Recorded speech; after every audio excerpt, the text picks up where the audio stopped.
ভারতের জার্সিতে আত্মপ্রকাশের আগেই ইমরান খানের পাকিস্তানের হয়ে মাঠে নামেন সচিন তেন্ডুলকার। জন্মদিনে প্রাক্কালে একবার আমরা একটু জেনে নিই অজানা গল্প।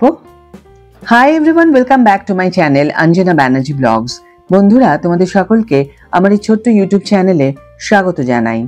52 বছরে পা দেওয়ার দিনে জেনে নেওয়া যাক সচিনের ক্রিকেট ক্যারিয়ারের এমন এক গল্প যা অনেকেই হয়তো জানেন না।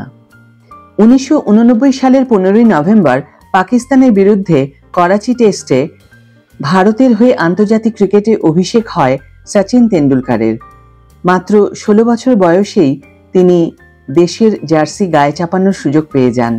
ভারতীয় দলের হয়ে আন্তর্জাতিক ক্রিকেটে আত্মপ্রকাশের পরের গল্পটা ক্রিকেটের লোকগাথায় চিরকালীন জায়গা করে নিয়েছে। টেস্টে 15,921, ওয়ানডে ক্রিকেটে 18,426 রান, সব ফরম্যাট মিলিয়ে আন্তর্জাতিক ক্রিকেটে 117 রান।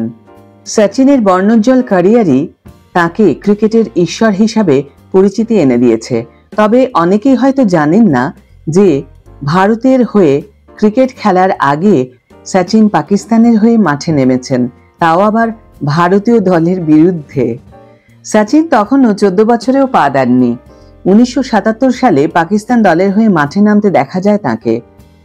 কেন সচিন পাকিস্তানের হয়ে খেলতে নামেন, কোন ম্যাচে তাকে ভারতের বিরুদ্ধে খেলতে দেখা গিয়েছিল, তেন্ডুলকারের 52 বছর পূর্ণ করার দিনে জেনে নেওয়া যাক বিস্তারিত।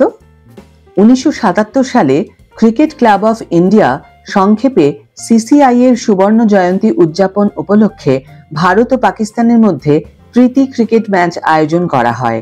সফরকারী পাকিস্তান দল ব্রাবন স্টেডিয়ামে 40 ওভারের ম্যাচ খেলতে নামে।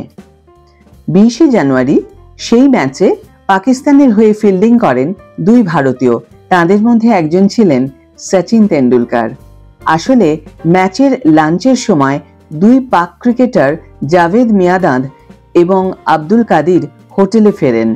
লাঞ্চের বিরতির পরে খেলা শুরু হয়ে গেলেও দুই পাক তারকা তখনও ফিরে আসেননি। সেই সময় ইমরান খান সিসিআই এর ক্যাপ্টেন হেমন্তকে জানান যে তাদের কয়েকজন পরিবর্তিত ফিল্ডার দরকার।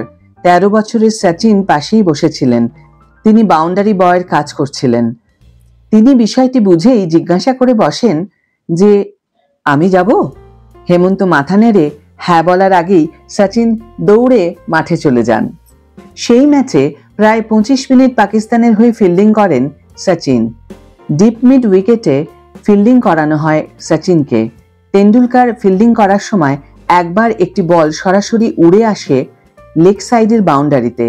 সচিন প্রাণপণে দৌড়ে ক্যাচ ধরার চেষ্টা করেন, তবে বল তার নাগালে ছিল না, বেশ কিছুটা আগেই মাটি ছুঁয়ে যায়। সচিন ক্যাচ মিস করেছেন এমনটা মোটেও বলা যাবে না। আসলে সেটি ক্যাচ হিসাবে বিবেচিতই হচ্ছিল না। তা সত্ত্বেও ক্যাচ ধরতে না পারার জন্য অত্যন্ত হতাশ ছিলেন সচিন তেন্ডুলকার।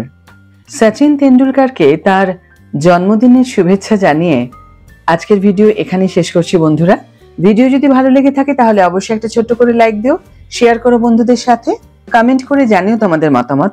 যারা এখনো আমার চ্যানেলটিকে সাবস্ক্রাইব করোনি তারা অবশ্যই চ্যানেলটিকে সাবস্ক্রাইব করে আমার পাশে থেকো, আর যারা অলরেডি সাবস্ক্রাইব করে দিয়েছো তাদের জন্য আমার অনেক অনেক অনেক ভালোবাসা এবং অনেক ধন্যবাদ।